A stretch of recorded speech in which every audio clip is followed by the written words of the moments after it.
शरीर में आत्मा का स्थान कहाँ होता है? मतलब आत्मा शरीर में कहाँ निवास करती है? आध्यात्मिक मार्ग पर चलने वाले लोगों को अक्सर आत्मा को जानने की जिज्ञासा बढ़ जाती है और किसी चीज को जानने की जिज्ञासा बुद्धि द्वारा आपके मन में घटती है। असल में आत्मज्ञान या ईश्वर के बारे में जानने का जो कार्य होता है वो आपके मन का ही होता है। आपका मन विचार करता रहता है, बुद्धि तर्क लगाती रहती है। आप अपने शरीर को इतना ही समझते हैं, परंतु ये इससे कहीं ज्यादा है जो आप नहीं जानते। आपके शरीर में कई परतें हैं, वह सभी परतें अपने अपने हिसाब से कार्य करती हैं। जैसे आपकी बुद्धि, मन, भावनाएं, अहंकार, इन सबके डिपार्टमेंट अलग अलग हैं और आपका ये चंचल मन ही उस आत्मा या ईश्वर को जानने की इच्छा जताता है। और इस मन को तो आप जानते ही हैं, ये तो बड़ा ही चंचल है, पल पल बदल जाता है। आज मुझे आत्मज्ञान पाने की इच्छा है, ईश्वर के बारे में जानना चाहता हूँ, परंतु वहीं दूसरे पल मेरे शरीर में मौजूद इंद्रियां जैसे आंख, कान, यह किसी को देखते हैं या सुनते हैं तो मन में तुरंत नया विचार आ जाता है।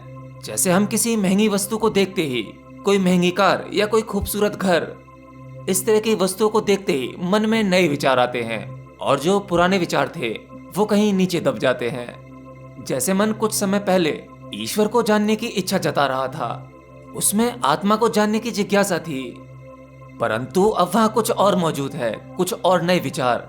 इसीलिए आपकी साधनाएं बार बार टूटती हैं। और रही बात आत्मा को जानने की, देखिए आत्मा को बताया नहीं जा सकता और अगर उसे बताया भी जा सकता है तो वह केवल शाब्दिक ज्ञान होता है। हम लोगों ने आत्मा के बारे में पहले से ही बहुत सारी गलत धारणाएं बना रखी हैं। जैसे आत्मा हृदय में निवास करती है या नाभि केंद्र पर निवास करती है या फिर थर्ड आई वाले चक्र पर निवास करती है, या बहुत से लोग कहते हैं कि आत्मा उस परमात्मा का ही अंश है। अब इस हिसाब से परमात्मा का अंश का मतलब तो ये हुआ कि उस परमात्मा के छोटे छोटे अंश बनाकर, टुकड़े कर कर बहुत सारी आत्माएं बनाई गई होंगी। नहीं, ये ऐसा नहीं है। इस संसार में किसी भी जीव या वस्तु में केवल एक ही शक्ति है। आप जिसे आत्मा कहते हैं, जो आपके भीतर है, वही शक्ति पशु पक्षी में या किसी वस्तु में है। कोई भी चीज शक्तिहीन नहीं है, सबके भीतर ऊर्जा है। आपको वस्तुएं निर्जीव मालूम पड़ती होंगी, परंतु कुछ भी निर्जीव नहीं है। सब कुछ एटम से बना है और एटम के भीतर न्यूट्रॉन, प्रोटॉन और इलेक्ट्रॉन तेजी से दौड़ रहे हैं। आत्मा तो आपके पूरे शरीर में फैली हुई है, वो हर अंग में है, वो एक ही है। आत्मा को उस ईश्वर का अंश या परमात्मा का अंश क्यों कहा गया? आत्मा को अंश कहना या आत्मा की और भी परिभाषाएं देना, यह केवल आपके मन और बुद्धि को समझाने के लिए कहा गया, क्योंकि आपका मन और बुद्धि इसी प्रकार की भाषा जानती है। इसलिए पूरे विश्व में एक ही ऊर्जा बह रही है। आपकी आत्मा शरीर छोड़कर कहीं नहीं जाती, बल्कि आपका शरीर आत्मा छोड़ देता है। अब शरीर का समय आ चुका है।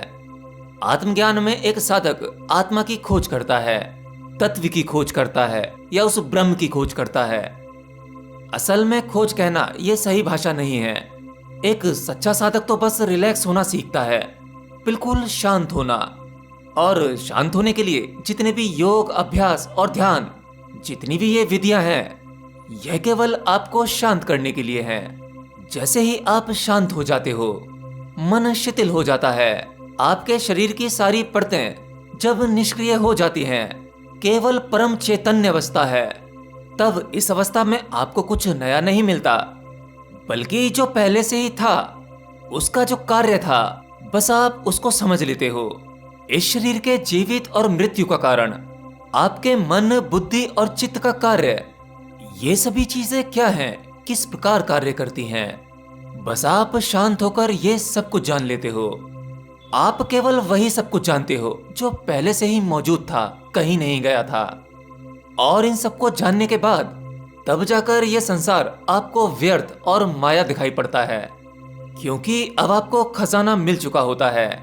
इस भौतिक जगत की भागदौड़ बस यहीं रुक सी जाती है और सब कुछ जानने के बाद ही मुक्त हुआ जा सकता है, जब आप सभी कुछ से पार निकल जाते हो। एक पल ऐसा आता है जब आपको ना तो गुरु चाहिए, ना ईश्वर चाहिए, ना ही आपको मोक्ष चाहिए। किसी भी प्रकार के ज्ञान की इच्छा नहीं, कोई इच्छा नहीं। असल में मनुष्य की आखिरी से आखिरी इच्छा मोक्ष पाने की इच्छा है।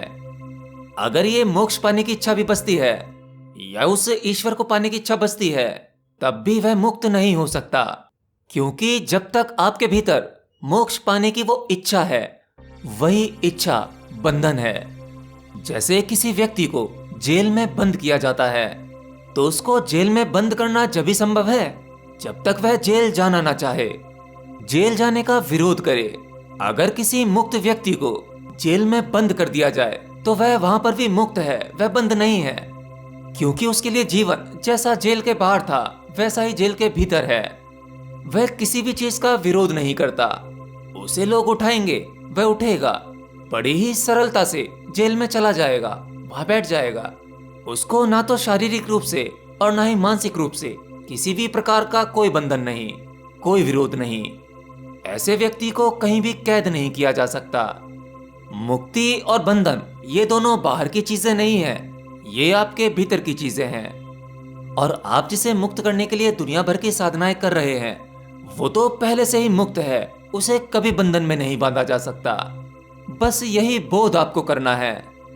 इतना बोध होते ही, ये जानते ही, आप कहते हो जो मैं जन्मों जन्मों से ढूंढ रहा था, जिसे पाने की इच्छा लिए इधर उधर भटक रहा था, वो पहले से ही मेरे भीतर था, इतना नजदीक था, मैंने वहां कभी देखा ही नहीं।